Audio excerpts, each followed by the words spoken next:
So you wanna build a motorized bike, do you? Well, I'm here to help you out with that.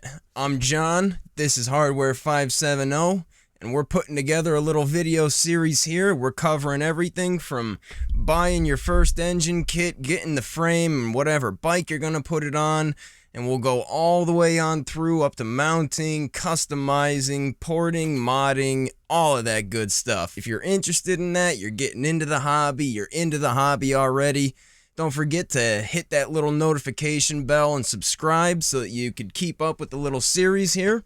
So yeah, without further ado, let's hop on into the next part, the frame.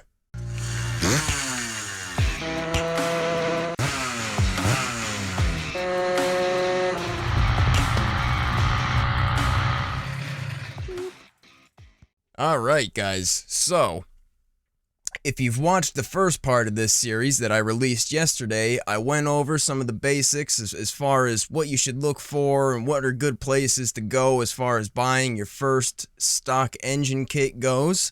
If you'd like to check that out, if you haven't already seen it, I'll put a card somewhere up above for you there so you could go take a gander at that. So, today we're going to talk about the bike that you're going to be putting your engine on. There are tons of choices out there, and everything that I'm going to tell you today is working off the assumption that you don't have a bike that the motor will fit on, or you just outright don't own a bicycle. So I'll show you guys probably what is one of the most popular choices, right? Everybody builds their first motorized bike on a Wally World bicycle. Good old Walmart, right? So the number one choice I would say is probably the Huffy Cranbrook. It's a nice steel frame beach cruiser style bike. You got a nice big open frame there. It's built decently, you know, the frame is good and everything, but it's a $100 Walmart bike, right? I mean, you know, the wheels aren't great. You get a coaster brake on the rear, and that's it. The fenders that you see on here... Oh, sorry, got you guys on the wrong screen here. There we go. Yeah, the Huffy Cranbrook. So, yeah, the fenders here, these things are dangerous as all hell. I've seen countless people hurt because they didn't want to take people's advice and take the fenders off their bike.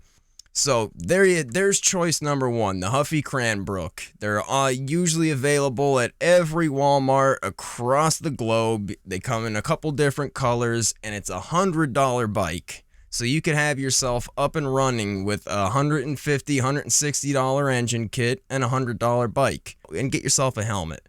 So for around $300, you could have yourself a decent little, grocery getter putt-putt bike.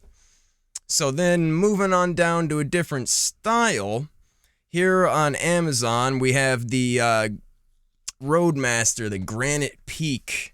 It's a classic Walmart super cheap mountain bike, but this one has suspension front forks. You get front rim brakes and rear rim brakes. It's a 7-speed, I believe. It's a different frame geometry, right? The beach cruisers are obviously a more laid-back feel. You sit down a little bit lower. These Roadmaster mountain bikes, they're sold as mountain bikes, but they're laid out geometrically, more like a road bike. But it's got a nice big open triangle here for you to fit your motor kit in. You won't have any issues there. The components are decent. Again, this is a $130 bike, but this is a good choice. This will get you up and running until you could, work out some better parts or decide if you are into the hobby at all. This is the best way to find that out. You get yourself a cheap engine kit, a cheap bike, throw the stuff together, and if it frustrates the living hell out of you and you can't stand it, put it on Facebook and sell it. And if not, if you get bit by the bug and you want to start tinkering and customizing, well, there you go. You got a platform to play with. Now, another really popular option is the Hyper Beach Cruiser here. This was actually, I think I built my first motorized bike on the Hyper. But the thing is, with the Hypers, you get, again, rigid forks. pretty low quality wheels. Again, you only have a coaster brake on the rear. That's, you know, when you pedal backwards and the bike stops.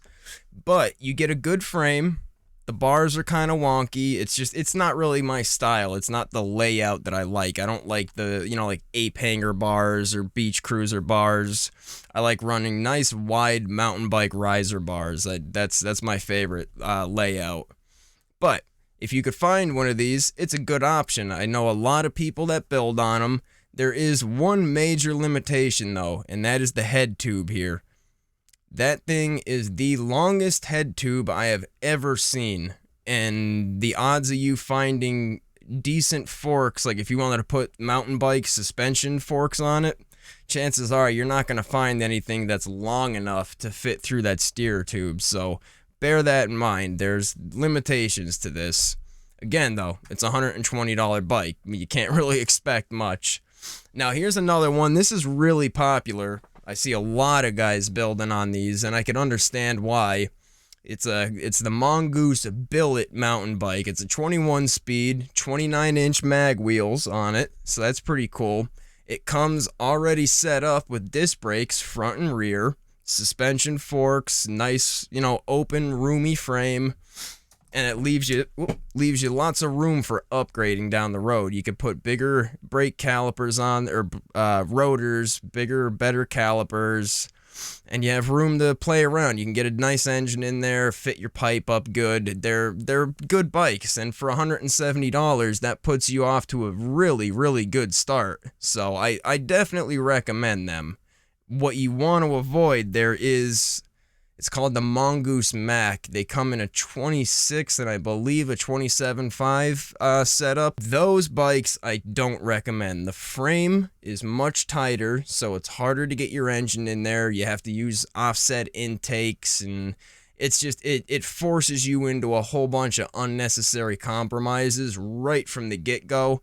And it just, you know, compounds on itself from there. If you want to upgrade anything down the road, you're pretty much stuck to what you have. You can't put a bigger billet head on it, any of that stuff, and you'd need a custom intake made for anything else. And so I'll end this here. I'm trying to keep this video kind of short. I know I rambled on a good bit in the first one. I'm just trying to give you guys some quick general information here, and any questions you guys have, hit me up down in the comments. I'll be down there waiting for you. I'm always happy to help with any questions. Last but not least, far from it, is what I would say is the absolute pinnacle gold standard frame for building a motorized bike. Now, this is just a bare frame. You know, you're not going to get one of these as a built bicycle unless you buy something like I mentioned in the last video, the Fat Moto Rover, or, you know, any of those bikes. Them you could get as a pre-built, but you're not going to find, you know, factory OEM bikes built on these. There is a company, Felt Bicycles. If you know anything about bikes, I'm sure you've heard of them. They are the originators of this design, the Felt Phantom frame. And what happened was Phantom Bikes actually took that design, went to China with it, and started copying them. This was always a faux gas tank. When you get a real Felt, you have to seal the tank, drill it, and you know, thread a petcock in there, fuel shut off. These bikes, though, they come ready to go, welded, sealed, the gas cap and everything. You don't have to drill and add a bung or any of that stuff. So you get these frames for about $115 to, you know, $100 to $120 normally. But nowadays, they're going for about $200 after shipping. Just, you know, given everything that's gone on over the last year or so, and just their massive increase in popularity thanks to things like the Fat Moto bikes. You used to be able to get these things on Amazon shipped free to your door for like $120, but I guess those days are gone. But this is an all aluminum frame, 3.4 liter built-in gas tank. All, you know, just very well made. They have nice beefy chain stays and seat stays. The down tube and seat tube are nice and beefy. I've never had any problems, and I have built high-powered bikes on these things. They are fantastic. The most reinforcing I have ever done was putting a solid steel and in one and a solid aluminum post in the other that goes from right from the top of the seat tube clean down to the bottom, and it just, reinforces things. This is my number one pick. If you're gonna build a motorized bike, this is the frame that I always suggest. But this series is for the new guys.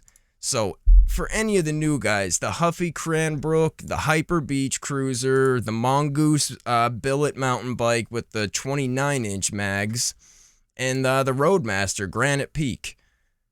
Now I'll make myself clear on this again. These are $100 bicycles from Walmart. There's nothing high quality about them. When you get it, set the bar low, right? Set the bar low, because they're nothing to write home about. But they are the perfect way to introduce yourself into the hobby on the cheap.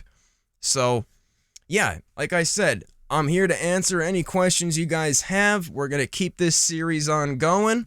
Now, I'd like to, I want to hear from you guys. What do you want me to do next, right? I'm thinking next up, we're going to go over all of just the tiny little things that you need to make these bikes work, and all the little upgrades that I recommend doing off the bat when you build one of these bikes. So if you're looking forward to that, if you're partway through your build and you're looking for some ideas or a couple, maybe some advice on something that's tripping you up, happy to help you, man. So yeah, it's getting late here. I'm gonna wrap this up, start editing it together, and then we'll get it posted up. So thanks for stopping by, guys. As always, I appreciate you. Stay safe out there, ride safe, and enjoy your freedom. Catch you guys next time. Peace.